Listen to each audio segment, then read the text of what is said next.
the denying of the deity of Christ, teaching whatever. I don't expect him now to just start talking about, listen, all food is good, marriage is good, and things like that. Do you see how it just doesn't seem to fit? Now, when we look at this text, it's men who forbid marriage and advocate abstaining from foods. And you think to yourself, well, Brother Paul, why did you choose this text?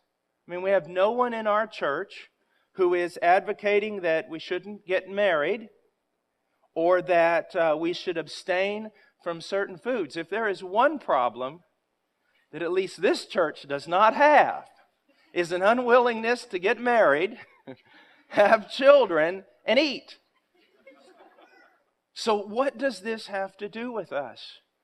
You're going to see in a moment, hopefully, even in a way that will bring fear to your own heart, that in many ways this is talking about all of us and a tendency that is found in all of us. And it's, make no mistake about it, it's deadly. Remember what I said.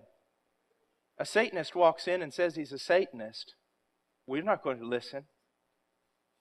But something that's 90% Christian or 100% Christian just with the wrong emphasis, it can turn a gospel-believing church into nothing more than a bunch of self-righteous people full of legalism. And so let's now go back and look at the fuller context of this text, and then we'll understand it. And to do that, we've got to come out of chapter 4, and we've got to reverse our engines and go into chapter 3 and look at verse 16. Well, let's go back to verse 15 of chapter 3 of 1 Timothy. It says, "But in case I am delayed, I write so that you will know how one ought to conduct himself in the household of God." What are the priorities in the household of God? What should the household of God be doing? How should it act? But not just act. Act is always based on how do you think? What do you believe? The household of God. Now, look at this. Which is the church of the living God and the pillar and support of the truth. As individuals, we have a holy deposit given to us, and that is the truth of God. But as a collective people, we also have a holy deposit given to us, and that's the truth of God. As individuals, you and I have the responsibility to maintain the truth we have learned, to learn more, and to share it with others. And collectively as a church, when we come together and the world can see us together, we have the responsibility to guard the truth. It is our responsibility. And it is a tremendous one. And mark it, you'll be held accountable on the day of judgment. You're not concerned for truth. You're not concerned for maintaining it, teaching it. You will be held accountable as a believer on the day of judgment for the truth that's been given to you and the truth that you've maintained. Now, he goes on and he says this, "By common confession, great is the mystery of godliness." By common confession. He says, I don't even need to say this, but I'm going to say it. That's what he's saying. He said, it is commonly known. If there is a truth which everyone in Christianity knows and is in agreement with, it is this: great is the mystery of godliness. How can a wretched, radically depraved sinner, God-hating, sin-loving, become a man or a woman who is godly, full of piety, full of Christian virtue? I mean, if anyone would ask that question, you've probably heard me say this before, but it is a greater demonstration of God's power when He converts a man than it is when He created the universe. He created the universe ex nihilo, out of nothing. But when He recreates a man, He does it out of a mass of radical depravity. I remember my years in Peru. There was a family, I won't mention their name, but they were both lawyers. And The husband was a scoundrel of scoundrels. He was a scoundrel among lawyers. He was a scoundrel. And he was converted. And he became one of the finest men I have ever known. One of the finest.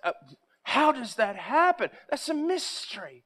And see, one of the reasons why it's so important that you understand the doctrine of depravity is so that you can revel in that mystery. If you think that men are just pretty much good and God just kind of, does a little bit, touches them a little and brings them into His family, then you can't appreciate the gospel. But when you realize that Hitler is what you would have been if God had not restrained your evil, then when you see yourself with new virtue, loving God and loving people, you go, great is the mystery of godliness.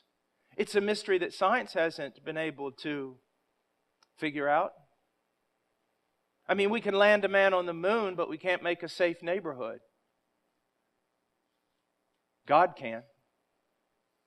God can. Because He can change the people who are in that neighborhood.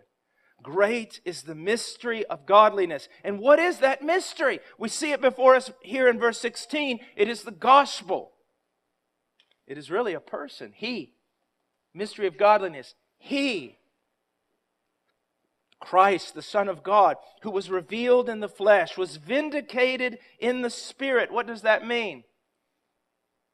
That when He was raised from the dead, it was God's vindication of His Son. If you have any doubt whether or not Jesus of Nazareth was the Son of God, God answered that question. He raised Him from the dead. And if that's not enough vindication for you, if that's not enough evidence, then I've got some bad news instead of good news. No other evidence will be given to you. He raised Him from the dead and He vindicated Him. He was seen by angels. He was proclaimed among the nations. One of the things that's so important to understand about Christianity is it wasn't done in a corner somewhere. It isn't some hidden or nationalistic religion.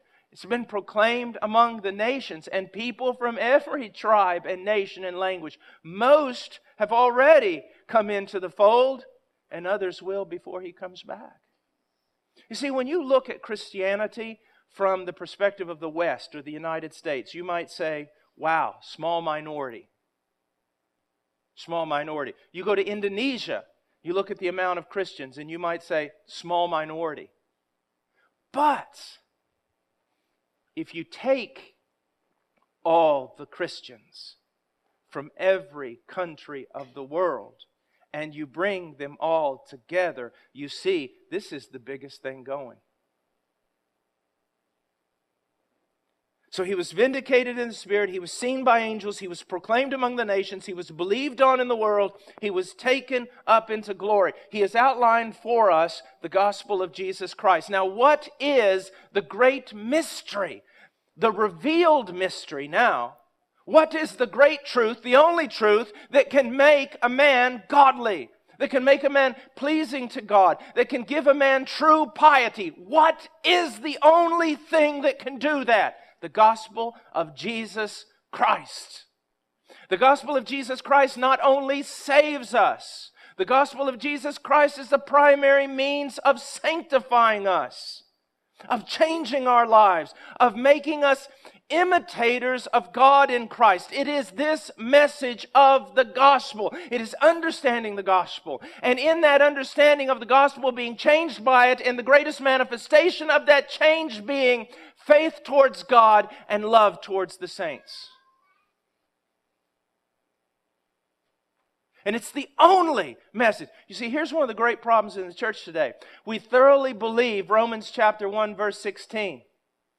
We say the gospel is the only message, the only power through which a man can be saved.